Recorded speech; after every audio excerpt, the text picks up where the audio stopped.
My dear friend, today I wish to speak with you about something that touches the heart of every human being. It is about lust and love and how we might understand these two forces through the eyes of the Buddha's teachings. So often in our lives, we feel pulled by strong desires. We feel attraction. We feel longing. We feel a powerful urge to be close to another person. Sometimes this feeling is gentle and warm. Sometimes it burns like fire. But do we truly understand what we are feeling? Do we know the difference between lust and love? Let us begin by sitting together in stillness for a moment. Let us breathe gently and open our hearts to understanding. In the Buddhist view, everything we experience arises from causes and conditions. Nothing stands alone. Nothing is permanent. When we feel drawn to another person, this feeling does not appear from nowhere. It arises from many causes. It arises from our past experiences, from our conditioning, from our deep patterns of mind. Lust, my friend, is a form of craving. In the ancient teachings, we call this tanha. It is a powerful thirst, a grasping energy that wants to possess and consume. When lust arises, we do not see the other person clearly. We see them through the lens of our own wanting. We see them as an object that can give us pleasure, that can fill our emptiness, that can satisfy our hunger. This is not wrong. This is not evil. The Buddha never said that desire makes us bad people. But he did teach us to look carefully at the nature of our desires. He taught us to see where they lead. When we are caught in lust, we are not truly connecting with another human being. We are connecting with our own projection, our own fantasy, our own need. The other person becomes a means to an end. We want their body. We want the pleasure they can give us.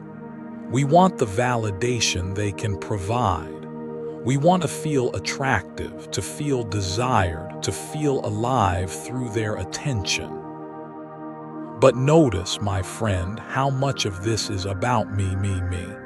How much of this is about what I can get, what I can take, what I can consume. This is the nature of lust.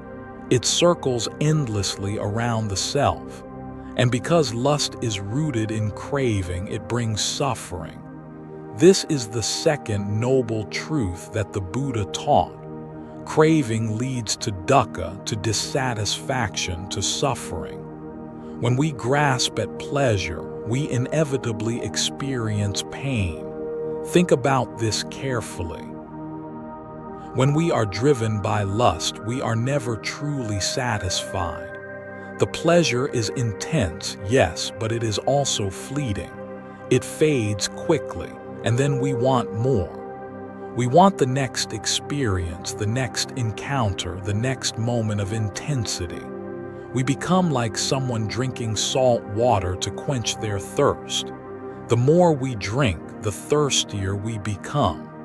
Lust also creates anxiety and fear.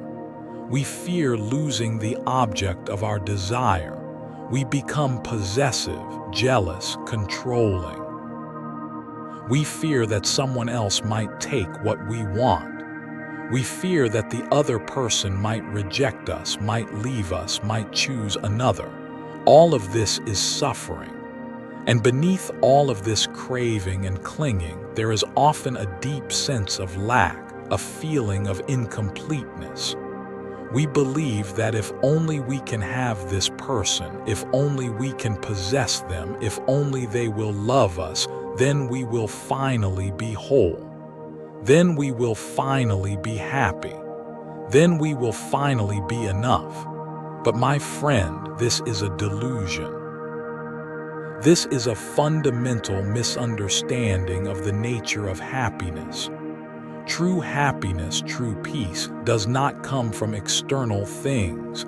It does not come from possessing another person. It comes from understanding, from wisdom, from letting go. Now let us turn our attention to love. What is love in the Buddhist understanding? Love, true love, is something quite different from lust. In the Buddhist teachings, we speak of metta, of loving kindness. We speak of karuna, of compassion. We speak of mudita, of sympathetic joy. We speak of upekkha, of equanimity. These are the four sublime states, the four Brahma Viharas. True love is not about taking, it is about giving. It is not about possession, it is about freedom. It is not about satisfying our own needs, it is about caring for the well-being of another. When we love someone with true love, we see them clearly. We see them as they are, not as we wish them to be. We see their beauty and their flaws, their strengths and their struggles. We accept them fully. We do not try to change them or control them or mold them to fit our desires. True love wishes for the happiness of the other person, even if their happiness does not include us. This is a profound teaching. Let it sink into your heart. True love is not conditional. It does not say, "I will love you if you give me what I want." It says, "I wish for your happiness, I wish for your freedom, I wish for your peace." This kind of love is spacious. It does not cling, does not grasp. It allows the other person to be who they are. It allows them to grow, to change, to find their own path. It trusts in their own wisdom and their own journey. Of course, my friend, we are human beings. We are not enlightened Buddhas. In our relationships, we often experience both lust and love mixed together. We feel attraction and desire, and we also feel genuine care and affection. This is natural. This is part of being human. The Buddha did not teach us to deny our humanity. He did not teach us to suppress our feelings or to cut ourselves off from intimacy and connection. What he taught us was to be aware, to be mindful, to see clearly what is happening in our hearts and minds. So the question is not whether you feel lust or attraction. The question is, are you aware of it? Can you see it clearly? Can you recognize when craving is driving you? Can you notice when you are treating another person as an object rather than as a full human being? This awareness is the beginning of freedom. When we see our patterns clearly, we have a choice. We are no longer simply swept along by the force of our desires. We can pause. We can breathe. We can ask ourselves, what is truly happening here? What am I really seeking? What is the wisest course of action? In the Buddhist path, we practice cultivating wholesome states of mind and letting go of unwholesome states.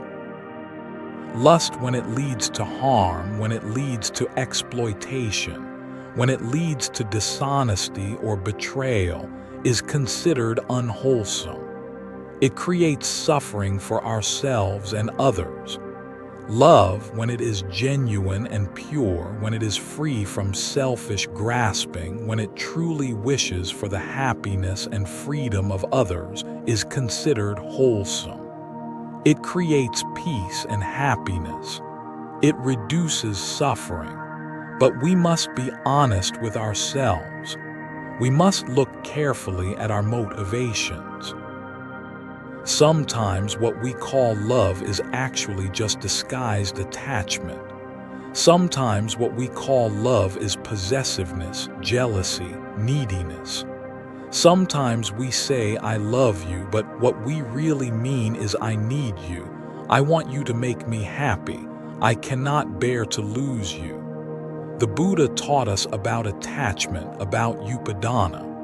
Attachment is different from love. Attachment is a form of clinging. It comes from fear. It comes from the belief that our happiness depends on holding onto something or someone. When we are attached to another person, we suffer when they change. We suffer when they do not meet our expectations. We suffer when they pull away or when they leave. We suffer because we have built our sense of security and happiness on something impermanent, something beyond our control. Everything in this world is impermanent, my friend. This is the teaching of anicca. All things arise and pass away. All things change. The person you love today will not be exactly the same person tomorrow. They will grow older. They will change their mind. They will develop new interests. They will face their own challenges and transformations. And one day, through separation or through death, they will be gone from your life.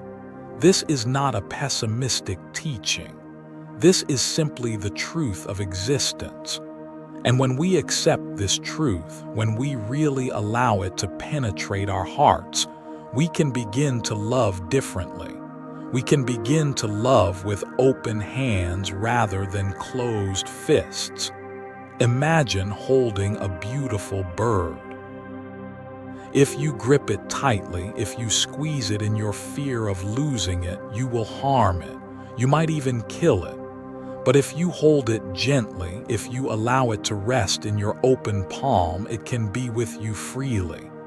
And if one day it flies away, you can let it go with gratitude for the time you shared together. This is how we can love, with openness, with gentleness, with acceptance of change and impermanence. The Buddha also taught us about non-self, about anatta. This is a deep teaching. It tells us that there is no fixed, permanent, separate self. What we call me or I is actually a constantly changing process, a flow of experiences, thoughts, feelings, sensations. There is no solid, unchanging essence. When we understand this, we begin to see that the boundaries between self and other are not as solid as we thought. We are all interconnected. We are all part of the same web of existence.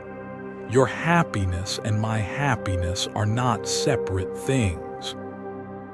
When I cause you to suffer, I cause suffering in the world, and ultimately I cause my own suffering. When I contribute to your happiness, I contribute to happiness in the world, and I experience joy. This understanding naturally gives rise to compassion, to genuine love. Not because we should be loving, not because it is a moral obligation, but because we see clearly that we are not separate. Your pain is my pain. Your joy is my joy. How could I intentionally harm you? How could I use you for my own selfish pleasure without caring about your well-being?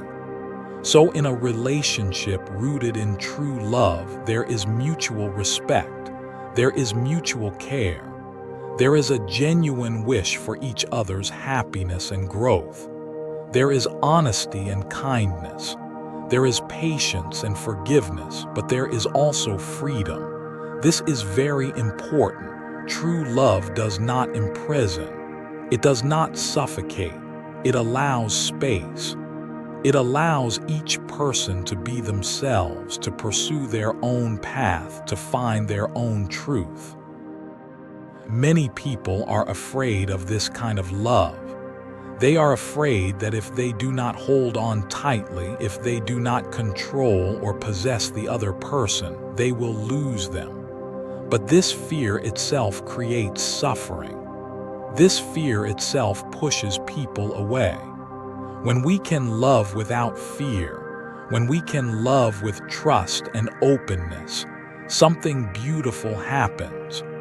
The relationship becomes a space of freedom, a space where both people can flourish. It becomes a support for spiritual growth rather than an obstacle to it. Of course, this does not mean that committed relationships are wrong. The Buddha did not teach us to avoid commitment or intimacy. What he taught us was to examine our motivations and to cultivate wisdom and compassion in all our relationships. A committed relationship can be a beautiful expression of love. It can be a conscious choice to walk the path of life together, to support each other, to practice kindness and patience and understanding together. But even in a committed relationship, we can practice non-attachment. We can hold our partner gently. We can honor their autonomy and their freedom. We can love them without trying to own them. Now, my friend, you might be asking, how do I know if what I feel is lust or love? How can I tell the difference? Here are some gentle reflections that might help you. Ask yourself these questions. Sit quietly and listen to your heart. When I think about this person, what arises in my mind?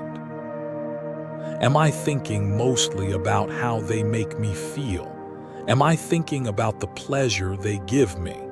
Am I imagining scenarios of physical intimacy? Am I fantasizing about being with them? Or am I thinking about their well-being? Am I concerned about their happiness? Am I curious about their inner world, their thoughts, their feelings, their struggles, their dreams? When I am with this person, am I truly present?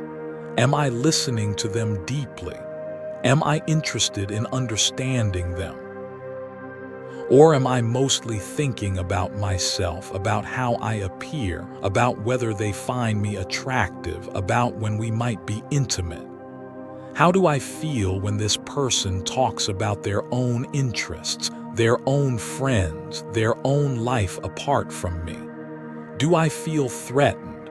Do I feel jealous? Do I wish they would focus more on me? Or do I feel happy for them? Do I support their independence? Do I encourage them to pursue what brings them joy? If this person were to leave, if they were to choose a different path, how would I feel? Would I feel devastated, as if I cannot survive without them? Would I feel angry or betrayed? Would I try to manipulate them into staying? Or would I feel sad, yes, but also accepting? Would I wish them well? Would I be grateful for the time we shared? Am I willing to see the difficult parts of this person? Am I willing to accept their flaws, their struggles, their shadow side? Or do I only want the pleasant parts? Do I idealize them? Do I avoid looking at anything that might disturb my fantasy? Am I growing as a person through this relationship? Am I becoming more patient, more kind, more understanding, more wise? Or am I becoming more anxious, more possessive, more insecure, more dependent?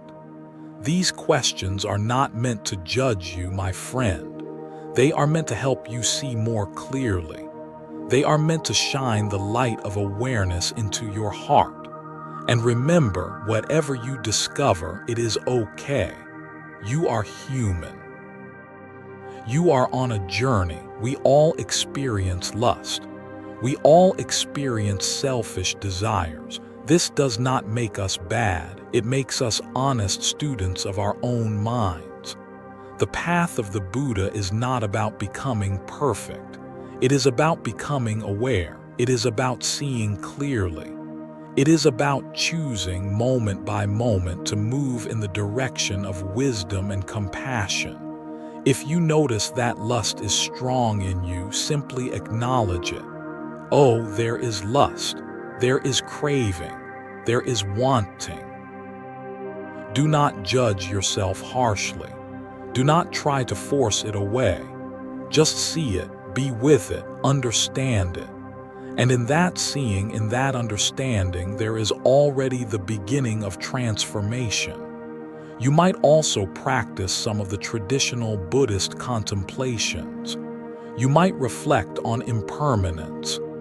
This beautiful body that I desire, it too will age and change and eventually die.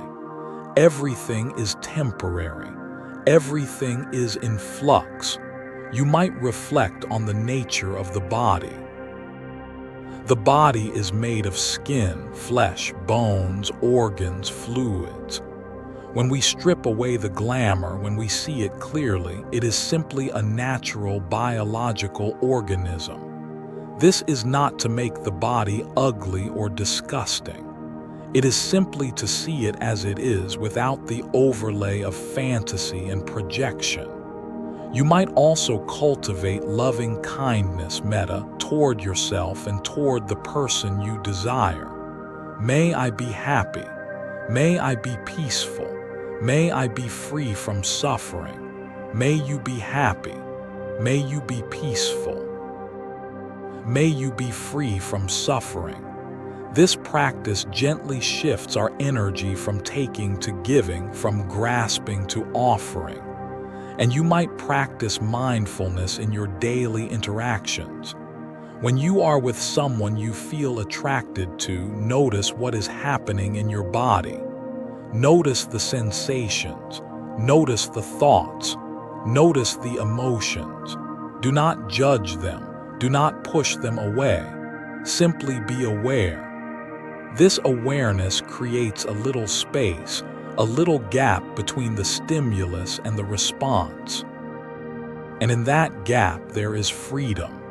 Over time, with patience and practice, you will notice something shifting.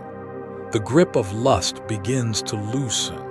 You begin to see people more clearly. You begin to relate to them more authentically. You begin to experience genuine connection rather than just the friction of desire meeting desire. And as you cultivate true love, as you practice opening your heart without attachment, you will discover a profound peace. You will discover that you can be intimate without being possessive. You can be close without being dependent. You can love deeply without losing yourself. This is the middle path that the Buddha taught, not the extreme of indulging every desire, not the extreme of suppressing and denying our feelings, but the middle way of awareness, of balance, of wisdom. In this way, relationships become part of our spiritual practice. They become opportunities to practice patience, kindness, honesty, forgiveness, and letting go. They become mirrors that show us our attachments, our fears, our patterns. And through seeing clearly, we gradually become free. My dear friend, whether you are in a relationship now or seeking one, whether you are struggling with desire or enjoying companionship, know that you are not alone in this journey. All beings experience these challenges. All beings seek love and connection. All beings wish to be happy and to avoid suffering. Be gentle with yourself. Be patient with your own process. Do not expect to transform overnight. The path of liberation is a gradual path. It unfolds step by step, breath by breath, moment by moment. And remember, the deepest love of all is not romantic love. It is not the love between two people. The deepest love is the boundless love that embraces all beings everywhere. It is the love that sees no separation, no boundary, no other. It is the love that flows naturally from the awakened heart. This is your true nature, my friend. Beneath all the desire and fear, beneath all the grasping and confusion, there is a heart of pure wisdom and pure compassion. This heart has never been tarnished. It has never been broken.